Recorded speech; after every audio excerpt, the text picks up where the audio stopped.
কাকে অনুসরণ করে জীবন পরিচালনা করতে হবে। প্রিয় দর্শক, দুনিয়ার জীবন আমাদের জন্য পরীক্ষার জায়গা। দুনিয়ার জীবনে আমরা ভালো করতে পারলে আখেরাতে আমরা ভালো প্রতিদান লাভ করব ইনশাআল্লাহ। আর কারো যদি দুনিয়ার জীবন ভালো না হয়, তাহলে তার পারলৌকিক জীবন সুন্দর হবে না। প্রিয় দর্শক, দুনিয়ার জীবন ভালো করার জন্য আমরা মূলত কার অনুসরণ করব?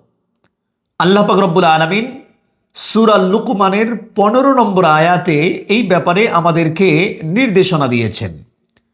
আল্লাহ পাক রব্বুল আলামিন বলেছেন, ওয়াত্তাবি'is সাবিলা মান আনাবা ইলাইয়া।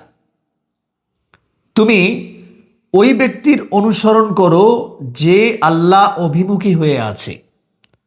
অর্থাৎ যে ব্যক্তির জীবনযাপন এরকম যে সে আল্লাহ পাক রব্বুল আলামিনের দেওয়া বিধান মোতাবেক জীবন যাপন করে, রাসূল সাল্লাল্লাহু আলাইহি ওয়াসাল্লামের সুন্নাহ বাস্তব জীবন অনুসরণ করে, সেই ব্যক্তিদেরকেই অনুসরণ করে আমাদের জীবন পরিচালনা করতে হবে।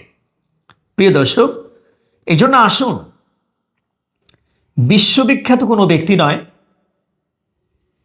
বিশ্বের নাম করা কোনো খেলোয়াড় নয়, বরং আল্লাহর রাসূল সাল্লাল্লাহু আলাইহি ওয়াসাল্লামকে অনুসরণ করে এবং আমাদের সমাজে যারা আল্লাহ অভিমুখী হয়ে আছেন তাদের অনুকরণে আমরা জীবন পরিচালনা করি।